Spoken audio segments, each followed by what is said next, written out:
this.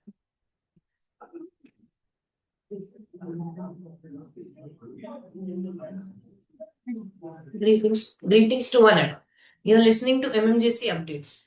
In this edition, we will be discussing about amendments to InvIT Regulations 2014. These amendments have been notified by SEBI on 1st September 2025 and they have already come into effect from its date of notification, that is 1st September. So to guide us about these amendments, we have with us CS Jyotika from InvIT Department of MMJC. So, Jyotika, please walk us through the topics first, which we will be discussing, which have undergone amendments.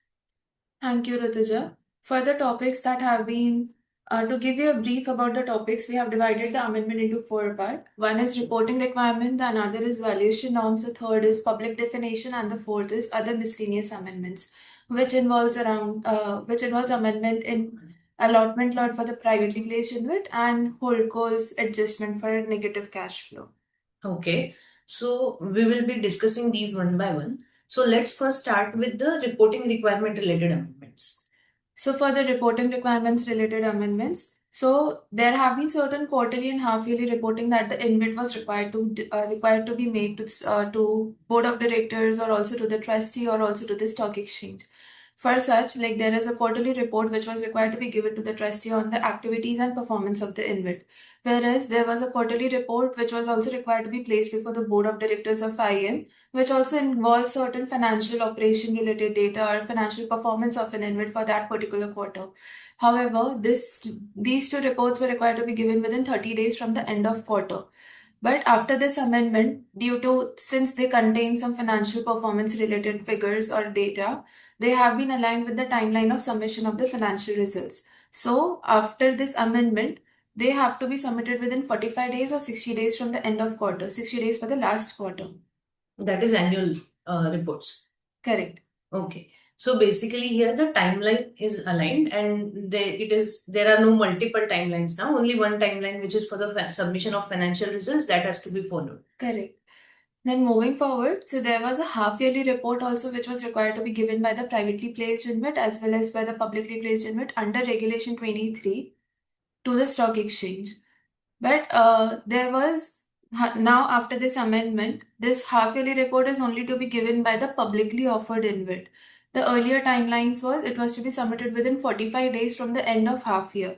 Whereas after this amendment, this timeline has been aligned along with the submission of financial results.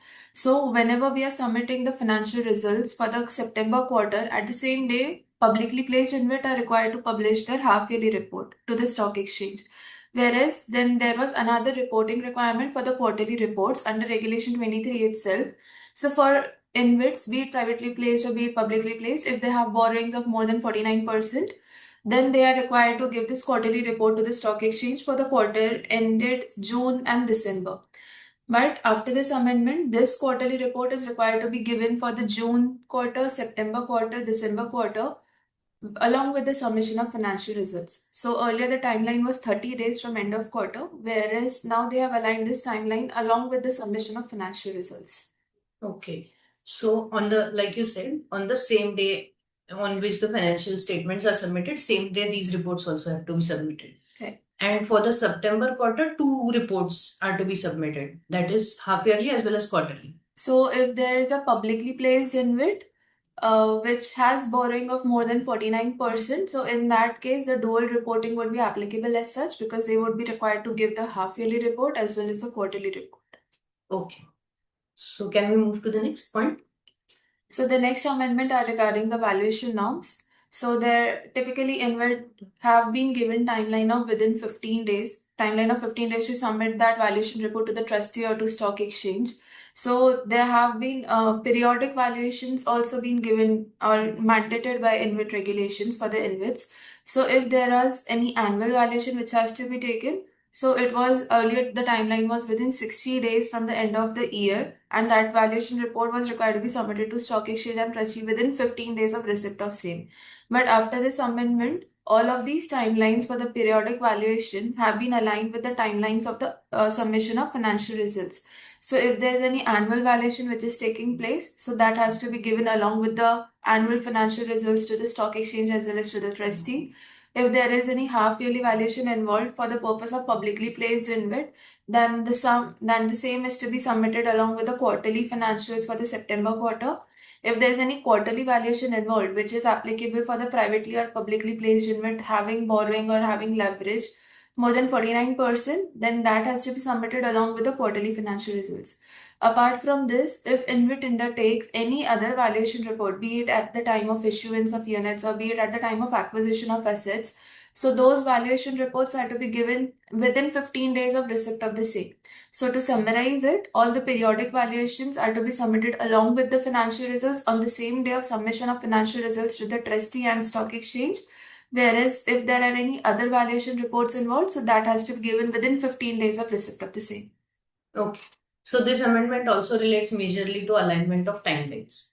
Right. So can we move to the definition of public, which is provided in the InvIT regulations?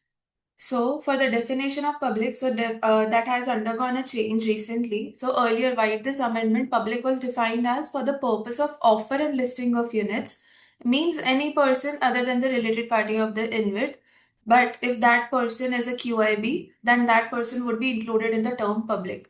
However, there was another proviso which defines a proviso for minimum public unit holding requirement, which provides that any units which have been offered to the sponsor or investment manager or to the project manager or their related parties or associates would not be counted for the word public.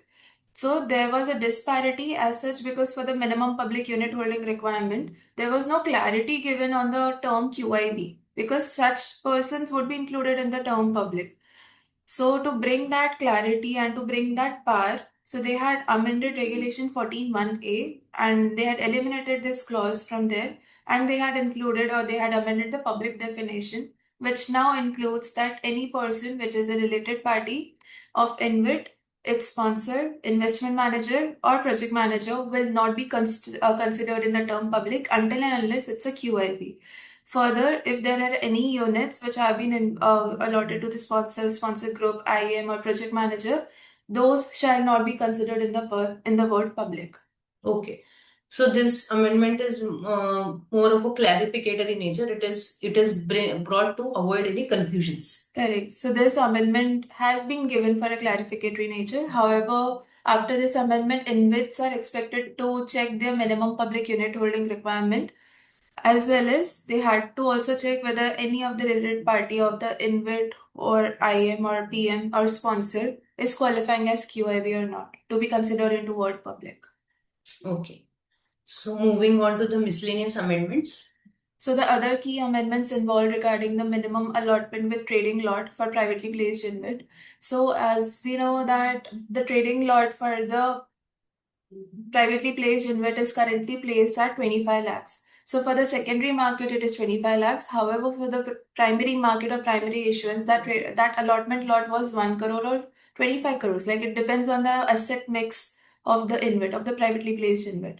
So to culminate this disparity, they had proposed an amendment and they had bring that allotment lot should be at par with the trading lot for the InvITs, for the privately placed InvIT.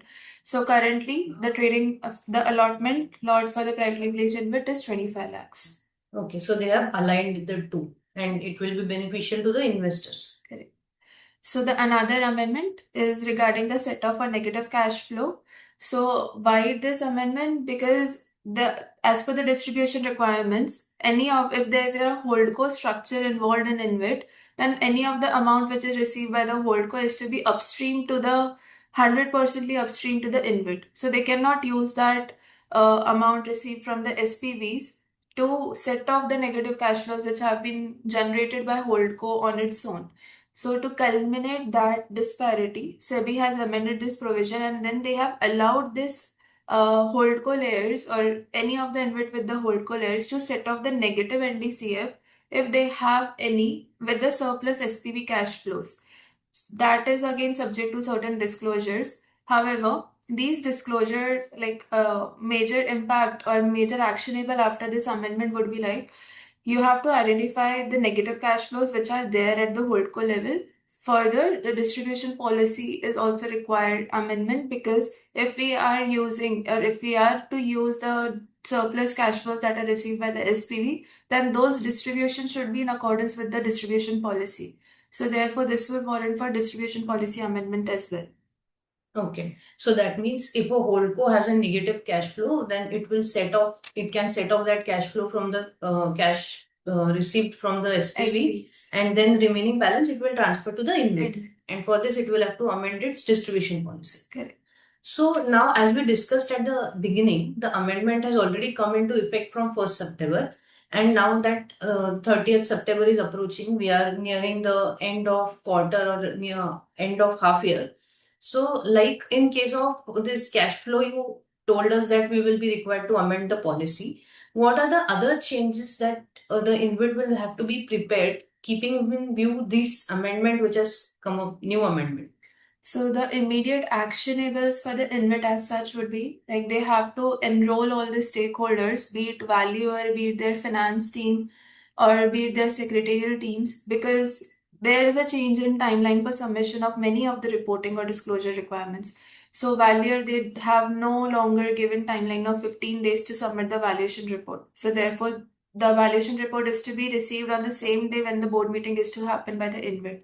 Whereas the secretarial teams, they are expected to update their internal compliance calendars to align the timelines or reporting requirements. And whereas this distribution policy amendment is required to be done. Okay. Thank you, Jyotika, for such deep insights. Thank you, everyone, for listening to us. Please feel free to write to us about your feedbacks. Thank you, everyone.